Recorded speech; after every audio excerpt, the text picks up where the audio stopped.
কিছু কিছু নিউজে আসে, আমি মাঝখানে একটা সাক্ষাৎকারে বলেছি যে তারেক রহমানের বন্ধু মীর শাহ আলম দুর্নীতি করে, তারেক রহমানের বন্ধু মীর শাহ আলমের সম্পদ 8 গুণ বাড়লো। এই যে কথাগুলো, তারেক রহমান, শ্রদ্ধেয় তারেক রহমান বড় হয়েছে, পড়াশোনা করেছে ঢাকা শহর। আমার জন্ম, আমার বেড়ে ওঠা, আমার পড়াশোনা বগুড়া এবং শিবগঞ্জে।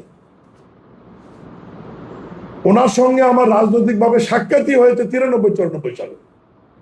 আমি ছাত্র দলের সেক্রেটারি হওয়ার পরে, যখন উনি বগুড়া যাওয়া আসা শুরু করল। কোনোভাবে আমি আপনাদের মাধ্যমে আবারও বিনয়ের সাথে অনুরোধ করি যে এই বিষয়টি কখনোই কেউ নোটিশে বা নজরে নিয়ে আসবেন না। কোনো কারণেই, কোনোভাবেই আমাদের শ্রদ্ধেয় নেতা মাননীয় প্রধানমন্ত্রী তারেক রহমানের আমি বন্ধু না। জেলার দায়িত্ব পালন করবার কারণে, যেহেতু বগুড়া বাড়ি শ্রদ্ধেয় নেতা তারেক রহমানের, তার সাথে বহুবার আমার সাক্ষাৎ হয়েছে, দেখা হয়েছে। স্বাভাবিক কারণেই তিনি আমাদেরকে স্নেহ করেন এবং বিভিন্ন সময় পরামর্শ দেন। বগুড়ার মানুষ হিসেবে এইটুকু যোগাযোগ মাননীয় প্রধানমন্ত্রীর সঙ্গে আমার আছে। তিনি আমাকে চেনেন, ব্যক্তিগতভাবে জানেন, এইটুকুই তার সাথে আমার সম্পর্ক। কিন্তু অনুগ্রহপূর্বক তার সাথে আমার বয়সের অনেক তারতম্য রয়েছে।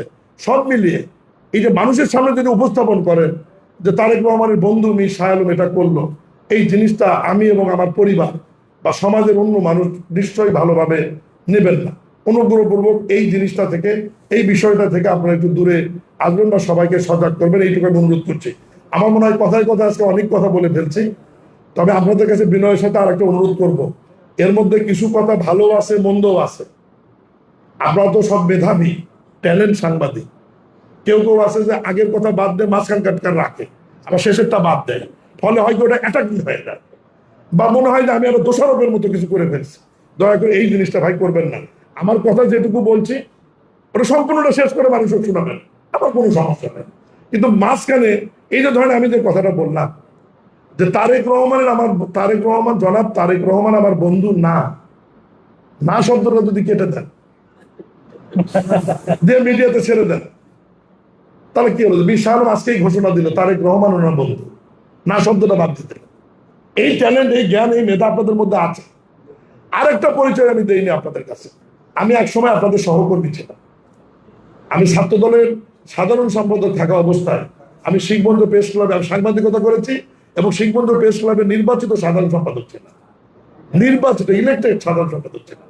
এবং উত্তরাঞ্চল ফেডারেল সাংবাদিক পরিষদের তৈদুর রহমান মানিকের নাম অনেকেই শুনেছেন। উনি আওয়ামী লীগ করে মেয়র ছিল শিখবন্ধু পৌরসভা। ওই সময় উনি প্রেস ক্লাবের সভাপতি ছিলেন এবং আমি সাধারণ সম্পাদকের দায়িত্ব পালন করেছি দীর্ঘ 4-5 বছর।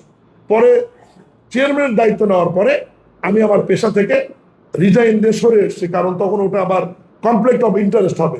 কারণ ইউনিয়নের চেয়ারম্যান আবার সাংবাদিক, দুটো একসঙ্গে থাকা যায় না।